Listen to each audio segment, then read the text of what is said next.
दोस्तों, ये फिल्म 2007 में रिलीज हुई थी। IMDb पर इसकी रेटिंग है 6.7 और फिल्म का नाम है बेओवुल्फ। फिल्म के शुरुआत में डेनमार्क नाम का एक राज्य दिखाया जाता है और इस राज्य का जो राजा होता है वो अपने साथियों और सिपाहियों के साथ जश्न मना रहा होता है। जश्न का इतना शोर होता है कि दूर पहाड़ी पर स्थित एक गुफा में एक मॉन्स्टर इससे परेशान हो जाता है और इसलिए वो उस जगह जाता है जहां पर जश्न हो रहा होता है और राजा के सभी साथियों को मार देता है। इसके बाद वो राजा की तरफ बढ़ता है, लेकिन राजा उससे डरता नहीं है बल्कि अपनी तलवार लेकर उसके सामने खड़ा हो जाता है। वो मॉन्स्टर राजा को कुछ नहीं करता और वापस अपनी गुफा में आ जाता है, जहां उस मास्टर की मॉम उसे कहती है कि तुम्हें सरेआम इस तरह से इंसानों को नहीं मारना चाहिए। कहीं तुमने राजा को तो नहीं मारा? वो कहते हैं कि मैंने राजा को टच भी नहीं किया और अब राजा अपने लोगों की मौत से बहुत ज्यादा गुस्से में होता है। इसलिए वो अपने राज्य में सबसे कहता है कि जो भी उस मॉन्स्टर को मारेगा मैं उसे बहुत बड़ा इनाम दूंगा। वही हमें बेओवुल्फ नाम के एक आदमी को दिखाया जाता है जो समंदर के रास्ते अपने आदमियों के साथ राज्य पहुंच जाता है और वो राजा के पास आता है। राजा भी बेओवुल्फ को गले से लगा लेता है क्योंकि उसे पता है कि यह एक बहुत बड़ा योद्धा है जो आज से पहले कई मॉन्स्टर्स को मार चुका है। राजा इसके पिता को भी जानता था और अब बेओवुल्फ किसी भी तरह से उस मॉन्स्टर को खत्म करना चाहता है जिसने राजा के कई लोगों को मारा है, जिसने राजा के पूरे राज्य पर एक तरह से कब्जा कर रखा है। वह अपने लोगों के साथ उसका सामना करने की तैयारी करता है। दरअसल उसे पता है कि शोर की वजह से पिछली बार वो मॉन्स्टर यहाँ पर आया था, इसीलिए बेओवुल्फ अपने आदमियों के साथ यहाँ पर जश्न मनाना शुरू कर देता है। लेकिन बेओवुल्फ तय करता है कि वो उसको बराबरी का मौका देगा, इसीलिए अपने सभी हथियार नीचे फेंक देता है, साथ ही अपने कपड़े भी उतार देता है और अब वो मॉन्स्टर यहाँ पर पहुंच जाता है। बेओवुल्फ अपने साथी के साथ उससे लड़ता है और इसी लड़ाई के दौरान उसे पता चलता है कि ये जो मॉन्स्टर है इसके कान हाइपर सेंसिटिव है, इसीलिए बेओवुल्फ उसके कंधों पर चढ़कर उसके कान के पर्दों को रप्चर कर देता है, जिससे उस मॉन्स्टर को बहुत दर्द होता है और उसका साइज छोटा हो जाता है। अब वो मॉन्स्टर यहाँ से भागना चाहता है, लेकिन बेओवुल्फ उसके हाथ को जंजीर से जकड़कर उसके हाथ को काट देता है और इस तरह से वो इस मॉन्स्टर को हरा देता है। बेओवुल्फ की जीत से यहाँ पर जितने भी लोग होते हैं सब उसके नाम के नारे लगाना शुरू कर देते हैं और इसके बाद राजा अपनी पत्नी यानी कि रानी के साथ यहाँ पर आते हैं। बेओवुल्फ रानी की तरफ बहुत ज्यादा अट्रैक्ट होता है और राजा बेओवुल्फ के काम के लिए उसे अपना शाही गोल्डन ड्रिंकिंग होम देता है। वहीं हमें मॉन्स्टर को दिखाया जाता है जो घायल अवस्था में अपनी गुफा में पहुंच जाता है, जहां उस मॉन्स्टर की मां होती है वो अपने बेटे की हालत देखकर परेशान हो जाती है। मॉन्स्टर बताता है कि मुझे बेओवुल्फ ने मारा है और इसके बाद उस मॉन्स्टर की मृत्यु हो जाती है और अब उस मॉन्स्टर की मॉम प्रण लेती है कि वो अपने बेटे की मौत का बदला जरूर लेगी और वो राज्य में पहुंच जाती है, जहां पर बेओवुल्फ के आदमियों के ऊपर हमला कर देती है और बेओवुल्फ के कई लोगों को मार देती है। जब ये सब कुछ हो रहा था तो उस वक्त बेओवुल्फ सो रहा होता है और उसके सपने में रानी आती है जो मॉन्स्टर में बदल जाती है और जब बेओवुल्फ की आंखें खुलती है तो देखता है कि चारों तरफ उसके आदमियों की, गांव वालों की डेड बॉडीज है, जो देखकर वह परेशान हो जाता है और राजा अब बेओवुल्फ के पास आता है और बताता है कि जी इस मॉन्स्टर को तुमने मारा था, उसकी मॉम ने ये पूरी की पूरी तबाही मचाई है। यहाँ पर राजा उसे अपनी जिंदगी का बहुत बड़ा सच बताता है। वो बताता है कि जिस मॉन्स्टर को तुमने मारा है वो और कोई नहीं बल्कि मेरा ही बेटा है और अब यहाँ पर राजा का सलाहकार भी एक तलवार लेकर आ जाता है जो कि बहुत ही एंशिएंट तलवार है और उस तलवार को बेओवुल्फ को देता है और कहता है कि तुम उस मॉन्स्टर की मॉम का इससे खात्मा कर सकते हो और वह आखिरी जीवित मॉन्स्टर है और अब बेओवुल्फ तय करता है कि वो उसे मार देगा। इसीलिए बेओवुल्फ उन गुफाओं की तरफ निकल पड़ता है जहाँ मॉन्स्टर की मॉम रहती है और जब वो उन गुफाओं के पास पहुंचता है तो अंदर बहुत ज्यादा अंधकार होता है। बेओवुल्फ तय करता है कि वो अकेला ही अंदर जाएगा और जब वो अंदर जाता है तो राजा ने जो उसे अपना खानदानी गोल्डन हॉर्न दिया था वो चमकने लगता है और उसकी रोशनी से वो लगातार आगे बढ़ता है और तभी पानी के अंदर से वो मॉन्स्टर निकलती है जो कि बहुत ही सुंदर लेडी होती है। उसकी सुंदरता देखकर पूरी तरह से मंत्रमुग्ध हो जाता है। हालांकि बेओवुल्फ उसको मारना चाहता है, लेकिन इसकी जादू की शक्तियों की वजह से वो उसे मार नहीं पाता और ये जो बहुत ही सुंदर मॉन्स्टर जो कि इंसान के रूप में है ये बेओवुल्फ को सेड्यूस भी कर रही होती है और अब बेओवुल्फ इसके झांसे में आ जाता है। ये बेओवुल्फ को कहती है कि मैं तुम्हें राजा बना दूंगी, लेकिन इसके बदले जो तुम्हारे पास गोल्डन ड्रिंकिंग हॉर्न है ये तुम्हें मुझे देना होगा और मेरा बेटा जो मारा गया है इसके बदले तुम्हें मुझे एक बच्चा देना होगा। बेओवुल्फ उसकी बात मान जाता है और ये दोनों एक दूसरे के करीब आ जाते हैं और अब बेओवुल्फ वापस राज्य आ जाता है जहां पर राजा को बताता है कि मैंने उस मॉन्स्टर को मार दिया। यहाँ पर उस मॉन्स्टर के बेटे का, जिसका पहले उसने हाथ काटा था, उसका कटा हुआ सर बियोवुल्फ के पास होता है, जो सबूत के तौर पर वो राजा के पास लाता है और कहता है कि मैंने उन दोनों को मार दिया है। जो तलवार आपने मुझे दी थी वो तलवार मैंने उसी डीमन के शरीर पर गाड़कर छोड़ दी। साथ ही मुझसे वो गोल्डन प्याला भी खो गया जो आपने मुझे उपहार के तौर पर दिया था। हालांकि राजा को अभी भी उसकी बातों पर विश्वास नहीं होता, इसीलिए वो बियोवुल्फ को अपने साथ एकांत में ले जाता है और उसे बताता है कि एक बार पहले मेरा भी उससे सामना हो चुका है।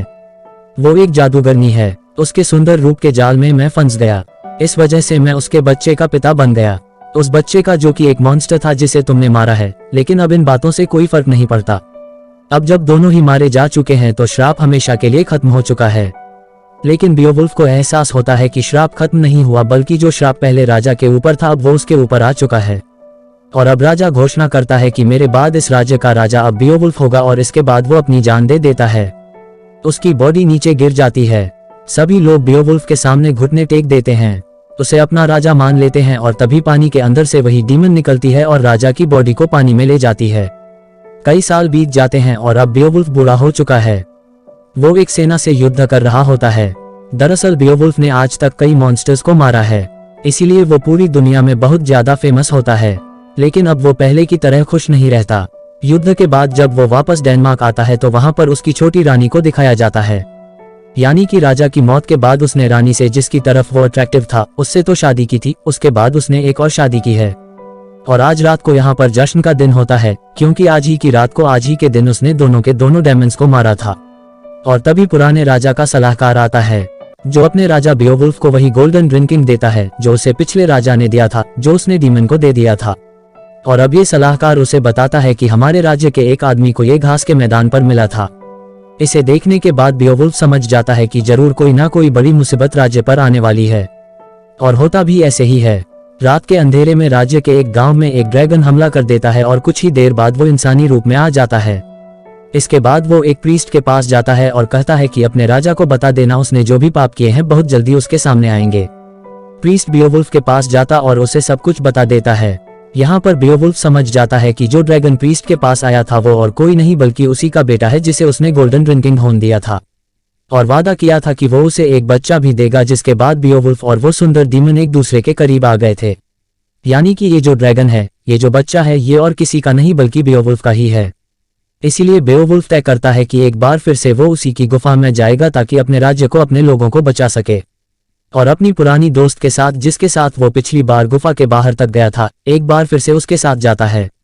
और जब ये दोनों गुफा के बाहर पहुंच जाते हैं तो वो अपने दोस्त से कहता है कि अगर मुझे कुछ हो गया तो मेरे बाद तुम इस राज्य के राजा बनोगे। और अकेले ही वो गोल्डन हॉर्न लेकर अंदर पहुंच जाता है।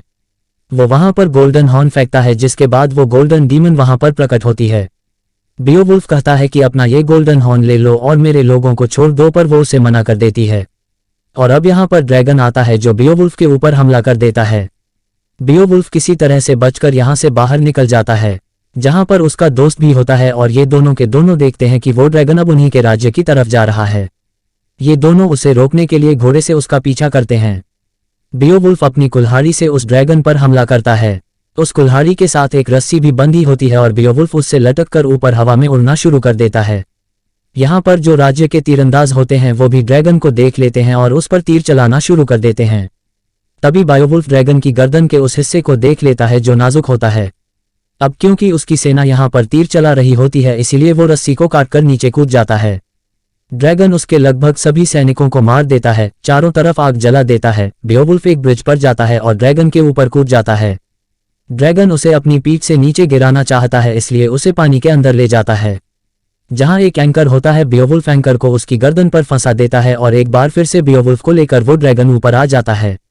दरअसल ड्रैगन अब दोनों रानियों को भी मारना चाहता है, पर बियोवुल्फ बड़ी बहादुरी से उसके एक पंख को चीर देता है, जिससे उसे उड़ने में परेशानी होती है। और अब वो ड्रैगन रानियों के सामने होता है। वो अपने मुंह से आग निकालकर उन्हें जलाने वाला होता है कि बियोवुल्फ उसकी गर्दन के उस हिस्से को चीर देता है जो नाजुक होता है, जिस वजह से आग उसके मुंह से नहीं बल्कि गर्दन से निकलती है। और इसके बाद बियोवुल्फ दिल वाले हिस्से को चीरकर अपने हाथ से उसके दिल को बाहर निकाल देता है, जिससे वो ड्रैगन नीचे गिर जाता है और नीचे गिरने के बाद वो इंसानी रूप में आ जाता है।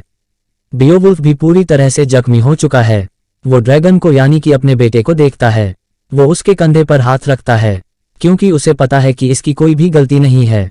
यह एक श्राप है जो सदियों से चला आ रहा है और अब बेओवुल्फ का सबसे अच्छा दोस्त जिसने हमेशा उसका साथ दिया, जिससे उसने वादा किया था कि मेरे बाद राजा बनेगा, वो बेओवुल्फ के पास आता है और वो उसे सब कुछ बता देता है कि यह जो ड्रैगन था ये और किसी का नहीं बल्कि मेरा ही बेटा था। वो उसे अपनी जिंदगी की सारी सच्चाई बता देता है, लेकिन उसका दोस्त वादा करता है कि वो किसी को नहीं बताएगा ताकि उसकी लेगेसी हमेशा ज्यों की त्यों रहे। और अब वो अपने दोस्त को यानी कि बेओवुल्फ को फाइनल फ्यूनरल देता है जो कि पुराने रीति रिवाजों से होता है। वो उसकी बॉडी को शिप में रखकर समंदर में आग लगाकर छोड़ देता है। दरअसल बेओवुल्फ के वादे के मुताबिक अब ये यहाँ का राजा है और तभी इस नए राजा को उपहार में वही गोल्डन ड्रिंकिंग हॉर्न दिखता है जो बेओवुल्फ को पुराने राजा ने दिया था। और जब वो समंदर की तरफ देखता है तो वहां पर वही डीमन शिप के पास जाती है और वो इसको आखिरी अलविदा करती है और अब वो इस नए राजा की तरफ आना शुरू कर देती है।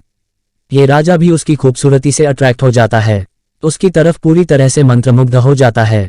यानी कि जो गलती सबसे पहले राजा ने की थी उसके बाद बेओवुल्फ ने की थी, अब ये भी वही गलती करने वाला है, यानी कि श्राप कभी खत्म नहीं होगा। और इसके साथ ही फिल्म खत्म हो जाती है।